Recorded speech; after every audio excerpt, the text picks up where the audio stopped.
Korupsi APBD adalah tindakan penyalahgunaan dana, anggaran pendapatan dan belanja daerah APBD yang dilakukan oleh pejabat atau aparatur negara. Modus korupsi APBD sangat beragam, mulai dari markup harga, penggelembungan anggaran, suap, hingga pemerasan. Beberapa modus korupsi APBD yang sering terjadi: penyalahgunaan anggaran, menggunakan dana APBD untuk kepentingan pribadi atau kelompok tertentu, bukan untuk kepentingan umum. Markup harga, menaikkan harga barang atau jasa dalam pengadaan yang dibiayai APBD. Penggelembungan anggaran, menambah jumlah anggaran suatu kegiatan atau proyek di APBD secara tidak wajar. Suap, memberi atau menerima uang atau janji dalam rangka mempengaruhi keputusan terkait APBD. Pemerasan, meminta atau menerima uang atau imbalan lain dari pihak yang terkait dengan pelaksanaan APBD. Pengadaan fiktif,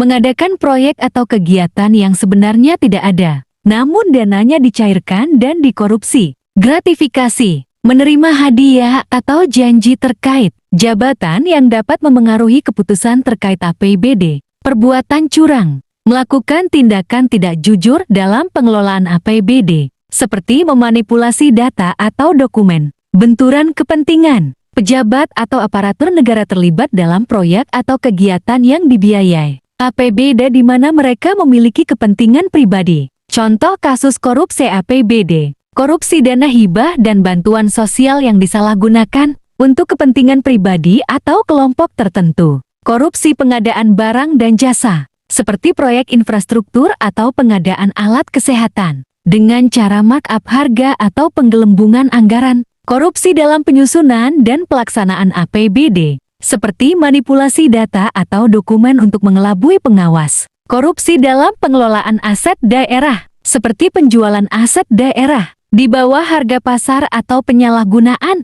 aset untuk kepentingan pribadi. Pencegahan korupsi APBD, meningkatkan transparansi dan akuntabilitas pengelolaan APBD, memperkuat pengawasan internal dan eksternal terhadap pengelolaan APBD, meningkatkan partisipasi masyarakat dalam pengawasan pengelolaan APBD, menerapkan sistem pengadaan barang dan jasa yang transparan dan akuntabel, memberikan sanksi tegas bagi pelaku korupsi APBD, meningkatkan kesadaran masyarakat tentang bahaya korupsi. Korupsi APBD merugikan negara dan masyarakat. Oleh karena itu, upaya pencegahan dan pemberantasan korupsi APBD harus terus dilakukan secara berkelanjutan. Menurut DJPB Kemenkeu, upaya pencegahan korupsi harus dilakukan secara komprehensif, dari hulu sampai hilir.